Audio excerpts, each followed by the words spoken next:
I saved the Apache girl from drowning, and now she won't stop following me. That's the simple truth of it. But nothing else about this is simple. For 17 days straight, she's been there. Every morning when the sun first hits my cabin, I look out the window, and there she is, standing 30 feet away, perfectly still, like a statue carved from secrets and silence. She doesn't move. She doesn't speak. She just watches me with those dark, unblinking eyes. For 17 days. I pulled her from the rushing current of the Miller River. She should have been a goner. The water was high from the spring thaw, cold enough to steal your breath and strong enough to drag a full-grown bull downstream. But I got her out, hauled her onto the bank, pushed the water from her lungs, and watched the life flicker back into her. A normal person, they'd say thank you. Maybe they'd bring a pie or a bottle of whiskey. Then they'd go back to their own life. But this girl, Ayana, she isn't normal people. Not by a long shot. She follows me to the market in town, always that exact same distance behind me. 30 feet, not 29, not 31. It's like there's an invisible rope tied between us, a rope that can't stretch and can't be reeled in. She follows me when I check my fence lines, 30 feet. She follows me when I go down to the very same river I pulled her from, 30 feet. She never gets closer, and she never falls further behind. It's a rule, some strange, unbreakable law that I don't understand. A law she lives by every waking moment. Yesterday, I'd had enough. I decided to break the spell. I was walking back from the well, and she was in her usual spot, a shadow just at the edge of my world. I stopped, turned, and took a step toward her. The second my boot hit the dirt, she took a step back. I took another step. She took another. We did this strange little dance across the yard, me advancing, her retreating, always keeping that perfect, maddening 30-foot gap between us. Her eyes never left mine. They weren't scared. They were something else, something that knew things I didn't. Mrs. Patterson, who runs the general store, she saw us the other day. I was buying flour and salt, and Ayana was standing across the dusty street, a silent sentinel. Mrs. Patterson made the sign of the cross over her chest, her face all pinched with worry. "That Apache girl, Boone," she whispered, leaning over the counter so no one else could hear. "She ain't following you. She's guarding something." The words sent a shiver down my spine. Guarding what? And why from exactly 30 feet away? But the strangest part, the part that's really got me spooked, it's the feathers. 3 nights ago, I found a single, perfect eagle feather lying on my doorstep. I didn't think much of it. The next morning, there were 2 feathers laid side by side. Last night, I checked before bed, and there were 3 arranged in a small fan shape. Something is happening here. Something bigger than a simple rescue. A silent countdown I don't understand. It all started the moment I pulled her from that river. And the question that keeps my lights burning all night isn't why she's following me. It's what in God's name she's waiting for. The 4th feather appeared out of nowhere. I was in the corral feeding the horses. I swear I had my back turned for no more than a second. But when I turned around, there it was, lying on the top rail of the fence. Black-tipped, pristine, placed just so. I hadn't heard a single footstep, not a whisper of movement. I looked up, and of course, there she was, Ayana, standing in her usual spot by the cottonwood tree, 30 feet away, watching. Her face was the same as always, a mask of calm. But her eyes seemed to be asking me a question. I walked over to the fence, slow-like. I picked up the feather. It felt heavy in my hand, heavier than it should. I held it up, a silent question of my own. For the first time in 17 days, she did something other than just stand there or walk. She tilted her head, just a fraction of an inch, a flicker of life in the statue. I thought she might finally speak, might finally break this bizarre silence that had stretched between us. But she didn't. Instead, she slowly raised her hand. Her long, slender fingers pointed not at me, not at the feather, but toward the river. The same river that had tried to swallow her whole. The same river where this whole strange affair began. "The river?" I called out, my voice sounding loud in the quiet morning. "You want me to go to the river?" She didn't answer, of course. She just kept pointing, her arm as steady as an old oak branch. The wind kicked up then, rustling the leaves, carrying that damp, earthy smell of the riverbank. A hawk cried out somewhere high above, a lonely sound that echoed across the valley. I didn't know what else to do. I tucked the fourth feather into my shirt pocket with the other three.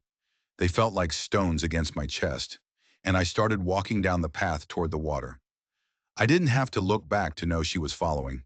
I could hear the soft scuff of her moccasins on the trail. Exactly 30 feet behind me, the riverbank had changed. The spring melt had pushed it higher, carving new lines in the mud. The water was a churning, muddy brown, moving with a speed that made my gut clench. It was far more dangerous now than it had been the day I found her. And then I saw it. Near the water's edge, where the current was strongest, someone had built something. A spiral, made of smooth, dark river stones, laid out in a careful, deliberate pattern. It started on the bank and coiled its way out, right into the deepest, most treacherous part of the channel. I'd walked this path 100 times. I'd never seen it before. "Did you make this?" I turned to ask her, but the words died in my throat. Ayana was no longer 30 feet away. She was standing right at the edge of the stone spiral, her bare feet touching the first cold, wet stones. She had broken the rule. For the first time, the invisible rope had gone slack. She knelt down, her movements fluid and graceful, and placed her hand flat on the largest stone in the very center of the spiral. The water swirled around her wrist. Then she looked up at me, her eyes burning with an intensity that pinned me to the spot. And after 17 days of silence, she spoke. Her first words to me: "You saved the wrong person." The words hit me like a bucket of that ice-cold river water. Wrong person. What did she mean? I'd pulled her from the jaws of death. I'd felt the last of her strength give out. Her lips were blue. Her body was a dead weight in my arms. There was no one else there. It was just her and the river.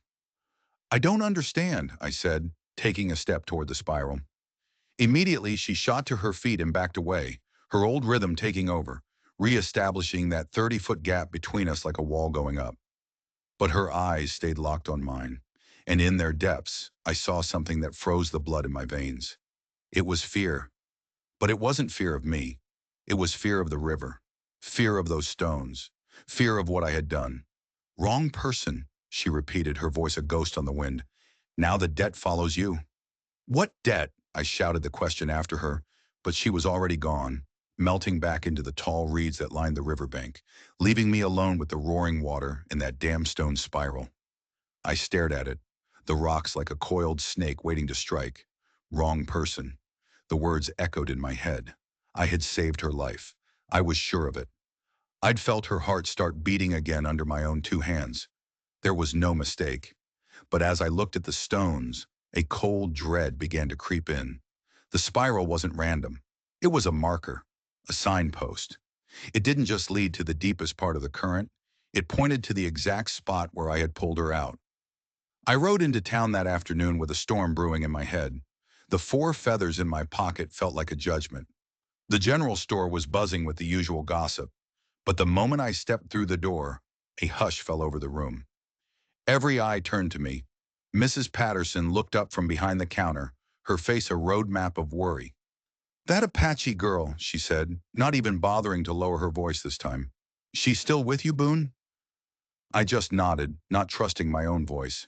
"Keeping her distance," I managed to say, feeling a strange need to defend Ayana's bizarre behavior. "Distance or not, folks are getting spooked," she said. Old Henrik Larson, a rancher from the next valley over, spat a stream of tobacco juice into the brass cuspidor by the stove. "Apache don't do nothing without a reason," he grumbled, wiping his mouth with the back of his hand.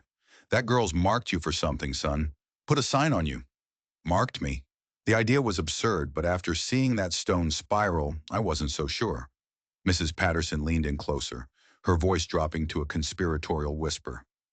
"My late husband's cousin, he traded with the Apache for years, told stories about their ways, said that when you save one of their own from death, you don't just save their life, you take responsibility for it." The other men in the store grunted in agreement. "That means every debt they owe, you owe," she continued, her eyes wide. "Every promise they made, you got to keep. Every enemy they got, well, now they're your enemy, too." The words hung in the air, thick and heavy. A life debt. It wasn't about gratitude. It was about balance. Makes a twisted kind of sense if you think on it, Henrik said, scratching his beard. You meddle with fate, you become part of that fate. Simple as that. I bought my supplies, my mind reeling. The debt follows you. That's what she'd said. Was this what she meant? That I was now tangled up in her life, for better or for worse? When I stepped back out into the sun, she was there, waiting by my horse exactly 30 feet away. She watched me stow the sacks of flour and sugar in my saddlebags, her face giving nothing away. I swung myself up onto the saddle, ready to ride home and try to make sense of it all. But as I gathered the reins, she spoke again, her voice clear and low. You asked the wrong questions. I looked down at her, startled. Then tell me the right ones, I said, my frustration boiling over. She just shook her head, a slow, sad movement. You cannot ask, she said. You must see. See what? I wanted to scream the words at her, but she was already walking away, not back toward my ranch, not toward the river. She was heading for the old forgotten mining trail that snaked up into the foothills, the trail no one used anymore, the one that led to a string of abandoned claims and the ghosts of men who'd chased dreams of gold and found only dust. I should have gone home. I should have checked on my cattle, mended the fence on the north pasture, done any of the 100 practical things a rancher needs to do, but I didn't. I turned my horse and followed her up that trail, pulled along by a curiosity that was stronger than common sense. The sun was bleeding out across the horizon when I reached the first of the old cabins, a dilapidated shack leaning against the hillside like a tired old man. And Ayana was standing beside it. For the first time, she wasn't 30 feet away. She was right there, close enough for me to see the intricate beadwork on her buckskin dress, close enough to see a small faded scar just above her eyebrow. The last rays of sun caught in her dark hair, making it shine like a raven's wing. Here, she said, her voice soft. She pointed to the cabin's weathered wooden door. I dismounted, my boots sinking into the soft pine needles that carpeted the ground. I walked over to the door. Someone, a long time ago, had carved a name into the wood. The letters were faded and worn, but I could still make them out. Maria Santos, 1847. And right below it, in a different, sharper script, were fresh cuts, scratched into the wood just recently. Two sentences that made my heart stop cold. She was supposed to drown. The river remembers. The freshly carved words felt rough under my fingertips. Someone had been here, recently. Someone who knew about this Maria Santos, and who knew what Ayana was doing. Who was she? I asked, turning back to Ayana. But she was gone. Not gone from the clearing, but she had retreated, moving back to her standard 30-foot post like a soldier snapping to attention. The brief moment of closeness was over, the invisible wall back up between us. She didn't answer my question directly. Instead, she walked over to an old stone well a few paces from the cabin. The wooden cover was long gone, rotted away to nothing, leaving a black, gaping hole that seemed to swallow the fading daylight. She gestured for me to come closer. Maria Santos lived here, Ayana said, her voice echoing strangely in the mountain quiet. She was a Mexican woman. Her husband, James, was a prospector. They had a baby. She paused, her gaze fixed on the blackness of the well. The baby died. A fever in the heart of winter. It was a bad time. I could see it all in my mind. The crushing loneliness of this place. The biting wind howling through the cracks in the cabin walls. A young woman alone with her grief, her husband off chasing glitter in the rocks. What happened to her? I asked, though I was starting to suspect I already knew the answer. She walked into the river, Ayana said, her eyes finally lifting to meet mine. On purpose. She wanted to be with her child. My blood ran cold. The river spirits were meant to take her. It was an agreement, a pact she made. But, she shook her head.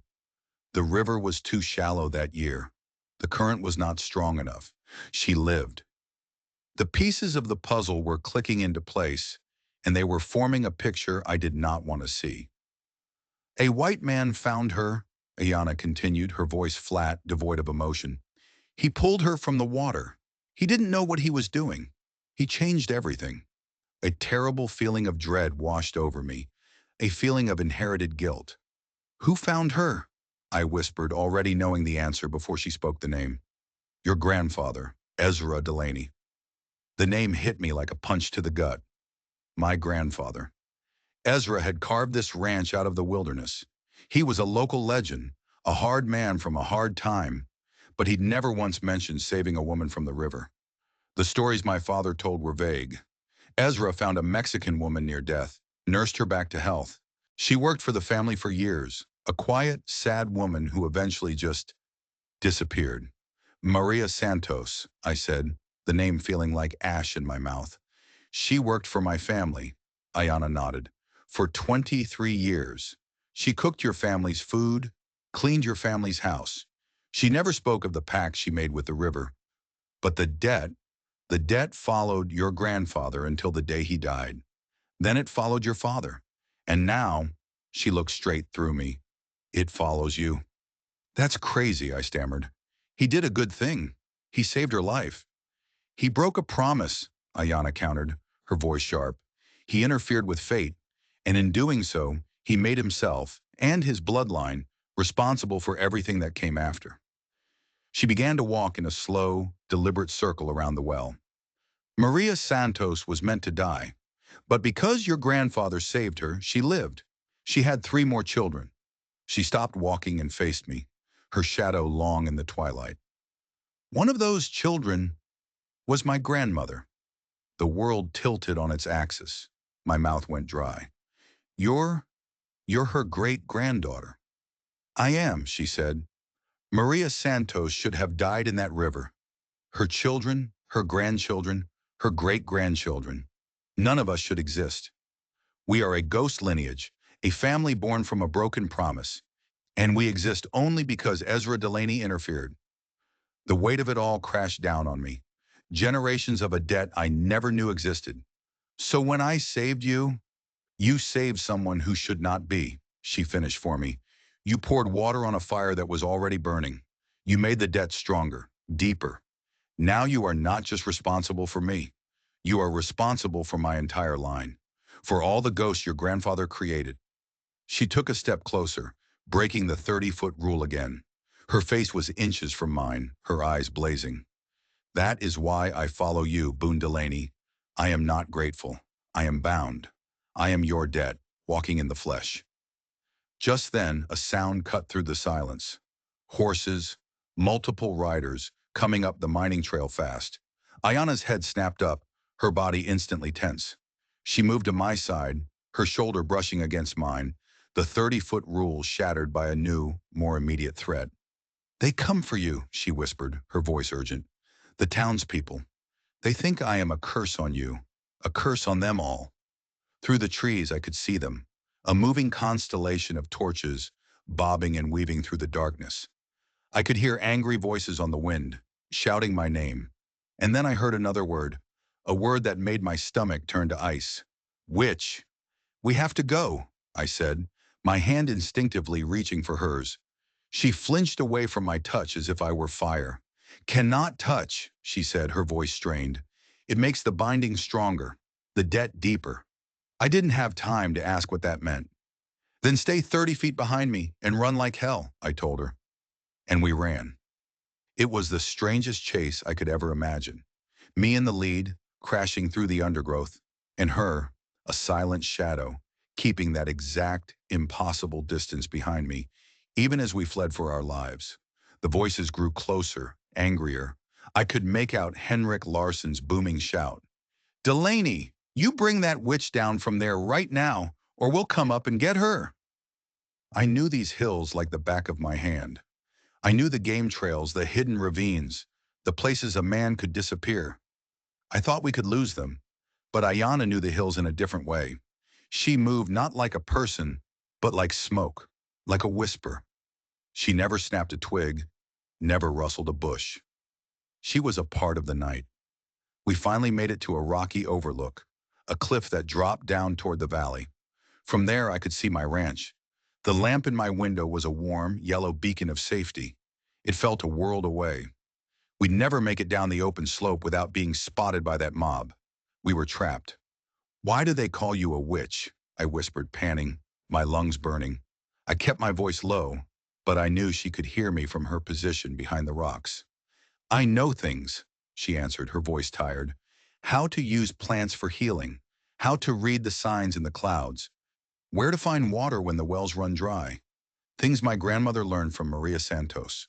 Her voice held the weariness of a lifetime of being feared for things she couldn't help. "White people fear what they do not understand." "Mrs. Patterson said you were guarding something," I remembered. "I am," she said. "I am guarding you from making the debt worse. Every day that you don't understand, you risk making the bond between our families unbreakable. Today you touched the well Maria drew water from. You touched the door where she carved her name. You strengthened the connection." I turned to face her, being careful to keep my distance. The moonlight softened the sharp lines of her face, making her look younger, more vulnerable than the stoic guardian who had been my shadow for weeks. "What happens if the debt gets stronger?" I asked. "Your bloodline becomes permanently responsible for mine," she said, her words chillingly calm. "Your children's children and their children, bound to protect and provide for mine, forever, until one of our lines is completely extinguished." She looked down at the torches gathering near my barn. "That is why they fear me. Not because I can curdle milk or sour a well. They fear me because, by the old laws, I have a claim on your land, your cattle, your future. Everything you own could one day belong to my people. All because I exist." Below us, the sound of splintering wood echoed up the mountainside, followed by the crash of glass. They were destroying my home. "They're tearing my place apart," I said, a hot rage building in my chest. "Because they think I am a spell cast upon you," Ayana said. "Because they fear what this binding will mean for the whole valley." She stood up, her silhouette stark against the moonlit sky. Her decision was made. "I will go to them. I will tell them I am leaving this place, that I will never return." "No!" The word tore from my throat, harder and faster than I intended. "You're not responsible for their ignorance. They have no right. I am responsible for the debt that brought this trouble to your door," she said simply. And then she started walking. Not running, not hiding, just walking straight down the open slope, toward the torches and the angry shouts. Leading now instead of following. I scrambled after her, matching her pace, keeping that ridiculous 30-foot distance between us. If she was walking into that fire, I was walking in with her. "They'll hurt you," I said. "They're scared and they're stupid, and that's a dangerous combination." "They will hurt you more if they think the binding is complete," she called back over her shoulder. "Let them try," I said. She stopped then and turned to face me. For the third time that night, she broke the rule. She walked right up to me, closing the distance until she was so close I could feel the warmth radiating from her. So close I could smell the scent of sage and pine that always clung to her. "Why?" she asked, her voice barely a whisper. "This debt is not of your choosing. Why do you do this?" I looked into those deep, dark eyes, and a truth I hadn't even admitted to myself rose up and spilled out. "Maybe the debt isn't my choice," I said, "but caring what happens to you is." Another gunshot rang out from below, followed by an angry roar from the mob. They were getting restless, and we were out of time. We walked down into the lion's den together, side by side in spirit, if not in practice. As we emerged from the tree line into the torchlight, the mob fell silent. Then Henrik Larsson leveled his rifle right at my chest. Two other men did the same. "That's far enough, Delaney," Henrik shouted, his voice tight with rage. "You send that Apache witch away from here, or by God, we'll send her away for you." "She's not a witch," I called back, planting my feet, trying to project a calm I didn't feel. Ayana stood 30 feet behind me, a silent statue once more. "She's just following an old custom. A custom that's made half my cattle sick," another man yelled. "A custom that's making the wells run dry," Mrs. Patterson screeched, stepping out from behind the barn, her face twisted with fear. "Nothing's gone right in this valley since she latched on to you, Boone." I looked at their faces, faces I'd known my whole life, men I'd shared drinks with, women who'd known my mother. Fear had turned them into a pack of wolves. The cattle are sick from the bad feed you all bought from Morrison's mill, I said, my voice ringing with authority. And the wells are low because we haven't seen a decent rain in 2 months. None of this has a damn thing to do with her. Then why won't she leave you be? Henrik demanded, taking a step forward. Why is she haunting you like a curse? I glanced over my shoulder at Ayana. She gave a tiny, almost imperceptible nod. Permission. Her family believes they owe mine a debt, I explained, trying to keep it simple. An old one. From my grandfather's time. In their way, when you save a life, you become responsible for it. She's protecting me. Protecting you from what? Mrs. Patterson scoffed. For the first time, Ayana spoke, her voice cutting through the tension like a clean blade. From making the same mistake twice. Boone Delaney saved my life. Now I make sure he does not need saving again. Henrik let out a bark of a laugh, but it was hollow, humorless. You really expect us to swallow that? She's protecting you? Look around you, Henrik. Ah, Sonu, I yelled, gesturing wildly at my broken windows, my splintered porch rail. Right now, who exactly needs protecting from who? That shut them up for a second. In the flickering light of their own torches, the damage they'd done looked ugly and mean. They'd let their fear turn them into vandals. She needs to go back where she came from, Mrs. Patterson insisted, her voice trembling but stubborn. This debt business, this following, it ain't natural. It's not God's way. She's not hurting anyone, I shot back. She's hurting you, Henrik roared, his face turning purple with rage. He took another step forward, his rifle now just yards from me. Look at yourself, Boone. You're defending her. You're so twisted up by her spell you can't even see straight. That ain't natural either. Behind me, I felt Ayana shift. I didn't have to see her to know she was ready to move, to fight or to run. The 30 feet between us suddenly felt like a mile-wide chasm. A question rose in my mind. A reckless, dangerous question, and I spoke it before I could stop myself. What if I don't want her to go? The words hung in the night air like cannon smoke. The mob stared at me, their mouths agape. Henrik's face hardened into a mask of cold fury. He tightened his grip on his rifle. Then you've chosen her over your own kind, Delaney, he said, his voice deadly low. And that makes you just as much of a threat as she is. The standoff stretched, thin and brittle. Henrik's finger was on the trigger. I could see the battle in his eyes, fear warring with a lifetime of knowing me as a neighbor and a friend. The other men looked at each other, their resolve wavering. This was no longer about chasing off a strange woman. This was about shooting a man they knew.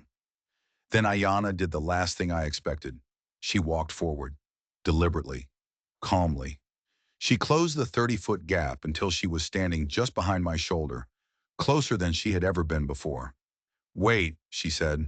Her voice wasn't loud, but it was filled with such authority that even Henrik froze. I will tell you how to break the debt, how to make me go away forever. She was so close I could feel the heat of her skin, smell the sage in her hair. Boone Delaney must save my life in return, she announced to the stunned crowd. An equal act, a life for a life. Then the debt is canceled. I will be free to go, and he will be free of the obligation. Mrs. Patterson lowered her torch. Save your life? How? That is between him and me, Oyana said, her tone leaving no room for argument. But the danger must be real. The saving must be true. It cannot be a performance. Henrik wasn't buying it. And how do we know this isn't some Apache trick? How do we know you won't just be back next week, haunting him again? Because my father is Joseph Running Bear, Ayana said, her voice ringing with pride. He is the medicine man of our clan. He will come and witness the severing of the debt. He will declare it done before all of you. Once it is broken, no one from my family will ever have a claim on the Delaney blood or the Delaney land again. She let the weight of that promise settle over them. Believe me, she added, her voice dropping, we want this over as much as you do. I turned to look at her, my mind spinning. What real danger? I whispered. What are you planning? She met my gaze, and what I saw in her eyes made my heart clench. The river, she said. Where you found me. The current is high and fast now from the mountain snowmelt. I will go in. You will pull me out. The debt will be broken. That's not saving your life. That's suicide, I hissed. The risk must be real, or the spirits will not accept the exchange. The debt will remain, she insisted. Her voice was steady, but I saw a faint tremor in her hand. She turned back to the crowd. Tomorrow morning, before the sun is high, your people can watch. You will have your proof. The men began to mutter to each other. The plan, as crazy as it was, appealed to their simple sense of frontier justice. A public trial, a definitive act, an end to the mystery that had been plaguing them. What if something goes wrong? I asked her, my voice low and urgent. What if I can't get to you in time? A tiny sad smile touched her lips. Then the debt is broken in a different way, she said softly. But you will get to me, Boone Delaney. You are a very good swimmer, and you are very good at saving people who were never meant to be saved. Henrik slowly, reluctantly lowered his rifle. Tomorrow morning then, he said. We'll be there. And when it's done, you go back to your people. You don't ever come near this valley again. When it is done, Ayana corrected him, her chin high, I will be free to choose where I go. The distinction was subtle, but I heard it loud and clear. She wasn't promising to leave. She was promising to be free. As the mob broke up, their anger replaced by a grim anticipation, Ayana retreated to her 30-foot distance. But the space between us felt different now, less like a rule and more like a choice. Will your father really come? I asked into the darkness. He will be here at sunrise, she said, her gaze turning toward the moonlit river. He wants this debt ended. He has watched 3 generations of my family bound to 3 generations of yours. He is tired of this invisible chain. She was quiet for a long moment, watching the water churn. When she finally spoke again, her voice was as soft as a prayer. After tomorrow, if I choose to stay near you, it will not be because I am bound by a debt. It will be because I want to. Dawn broke cold and gray. A thick mist rose from the river, clinging to the banks like a shroud. I stood in the exact spot where I dragged Ayana from the water weeks ago, watching the current boil and churn. The mountain snowmelt had turned it into a monster. Her stone spiral was still there, but the angry water had swallowed the outer rings completely. Her father, Joseph Running Bear, arrived with the sun. He was a tall, imposing man, his face a testament to a life lived under the open sky. His black hair was streaked with silver, and his eyes had the same unnerving intensity as his daughter's. He greeted me not with a handshake, but with a long, silent appraisal. You are the grandson of Ezra Delaney, he said. It wasn't a question. I am. Your grandfather was a stubborn man, he said, his English perfect. But he had a good heart. This debt has been a shadow on both our houses for too long. By 7, the townspeople started to arrive. They kept their distance, a silent gallery of witnesses lining the riverbank. Henrik Larsson was there, arms crossed over his chest, his face a mask of skepticism. Mrs. Patterson clutched a heavy shawl around her shoulders, her expression a mix of morbid curiosity and genuine worry. Ayana came last. She walked down the path with her usual unhurried grace. But today was different. She didn't stop at 30 feet. She walked right past me, right to her father's side, breaking the rule completely and without hesitation. The invisible rope was well and truly cut. The current is strong, I said, stating the obvious. The roar of the water was deafening, stronger than before. The danger must be real, she replied, echoing her words from the night before. Without risk, there is no sacrifice. Without sacrifice, the balance cannot be restored. Joseph Running Bear opened a worn leather bag and carefully took out 4 eagle feathers. He laid them on a flat rock, arranging them in a small spiral that mimicked the one in the river. 4 generations, he explained, his voice solemn. Maria Santos, her daughter, my mother, my wife, and Ayana. When the debt is broken, these feathers will be given to the river, to be carried away forever. I understood the ceremony, but the reality of it was making my stomach twist into knots. This was madness. There has to be another way, I said, one last desperate plea. Ayana shook her head. This is the only way. It honors my people's need for balance, and it honors your people's need for proof. She looked over at the silent crowd. This gives them both. She began to strip off her outer layers, leaving only a simple buckskin dress that clung to her frame. The cold morning air raised goosebumps on her arms, but her jaw was set. When I go under the water, she instructed, her eyes locking onto mine, count to 10, slowly. Then you come for me. It must look real. It must feel real. But do not wait longer than 10. Her father began to chant in his native tongue, the ancient words rolling and falling with the rhythm of the river itself. Ayana closed her eyes, listening. Then she opened them and looked right at me. After today, Boone Delaney, she said, her voice clear and strong over the roar of the water. No more following, no more debt, no more obligation. She held my gaze for a heart-stopping moment. After today, we are free to choose. And with that, she turned and walked into the raging river. The current seized her instantly, yanking her off her feet and pulling her downstream with terrifying speed.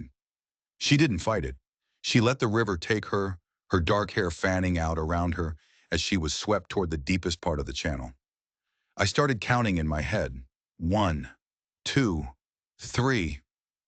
I watched her bobbing in the torrent, a small, fragile thing in the face of so much power. 4, 5. She went under. 6, 7, 8. She didn't come back up. The water where she'd vanished just churned and boiled. To hell with 10. I dove in. The shock of the cold was like a physical blow, stealing the air from my lungs and the strength from my limbs. The current was a living thing, a hungry beast trying to drag me down, pulling at my clothes, my boots, sucking me under. I fought against it, my muscles screaming, my eyes scanning the churning water. Nothing. Then a flash of dark hair near a cluster of submerged rocks. I kicked harder, my lungs on fire. I reached her just as her head broke the surface. She was coughing, gagging, her eyes wide with a terror that was not part of the plan. This wasn't a performance anymore. The river was stronger than either of us had known. This was real. I wrapped my arm around her chest, locking my grip, and started kicking for the shore. It was like swimming in wet cement. Every inch was a battle. Behind us, I could hear Joseph Running Bear's chanting grow louder, more urgent. On the bank, the crowd of townspeople had surged forward, their skepticism forgotten, replaced by a raw, primal fear as they watched two people fight for their lives against the river. My boots finally scraped against the rocky bottom. With the last of my strength, I dragged Ayana out of the water and onto the muddy bank. We both collapsed, gasping for air, our bodies shaking uncontrollably from the cold. She lay on the grass, coughing up what seemed like half the river, her body trembling violently. Joseph Running Bear was there in an instant, kneeling beside her, his practiced hands checking for injuries. He looked up at me, and for the first time I saw something other than stoic ceremony in his eyes. It was respect. The debt is balanced, he declared, his voice booming across the stunned silence. A life saved for a life saved. The obligation is ended. He stood, took the 4 eagle feathers from the rock, and cast them into the current. We all watched as they danced on the churning water for a moment before being pulled under and swept away downstream. The curse, the debt, the shadow that had hung over our families for generations was gone. Henrik Larsson was the first to find his voice. "So it's done then," he said, his voice rough with emotion. "She'll go back to her people now." Joseph Running Bear looked down at his daughter. Ayana was sitting up, her breathing still ragged, but her eyes were clear. "She is free," her father said. "The debt no longer binds her to follow or to flee." Ayana got slowly to her feet, water streaming from her dress and hair. She walked over to me. She didn't stop at 30 feet. She didn't stop at all. She came right up to me, so close I could see the tiny flecks of gold in her dark, beautiful eyes. "No more following," she said, her voice hoarse. The words should have been a relief, but all I felt was a sudden, sharp pang of loss. For weeks, her silent presence had been a constant in my life, a strange, anchoring force I hadn't even recognized until this very moment, faced with its end. "Where will you go?" I asked, the question feeling hollow. She reached up a cold, trembling hand and touched my cheek. Her fingers were gentle against my skin. It wasn't a gesture of obligation. It was a choice. I will build a house, she said, and her words stunned the entire crowd into silence. On the hill that overlooks your ranch. Close enough to visit, far enough to be my own. The townspeople won't like that, I murmured, my heart hammering in my chest. She glanced over at Henrik and Mrs. Patterson, who were watching us with looks of utter bewilderment. They will learn to live with what they cannot change, she said simply. Then her eyes came back to mine, searching my face. And you, Boone Delaney? Will you like that? I thought of the long, lonely weeks, of the silent shadow that had become a part of my landscape. The debt was gone. The curse was broken, but something else had taken root in its place. Something real. I'd like that very much, I said. And then she smiled. A real, genuine smile. It was like the sun breaking through the clouds, transforming her entire face, chasing away all the shadows. Good, she said, because now, when I come to see you, it will be because I want to. She leaned in closer, her lips almost touching my ear, her warm breath a promise against the cold. And that, she whispered, makes all the difference in the world. 3 months later, I can see the smoke from her chimney every morning from my kitchen window. Her small, sturdy cabin sits on the hillside, a testament to her strength and her freedom. She comes and goes as she pleases. Sometimes we talk for hours. Sometimes we just sit in comfortable silence, watching the sun set over the valley. The following is over. The debt is paid. But what we have now is something so much better. A beginning, forged in a raging river and chosen freely by us both. If you enjoyed this story, don't forget to hit that subscribe button and ring the bell so you never miss another tale from the untamed heart of the Old West. And if you're feeling generous, consider leaving a super chat. It helps us keep the campfires burning and the stories coming. Your support means the world to us. Now click the video on your screen for another story of fate, courage, and the debts that bind us all.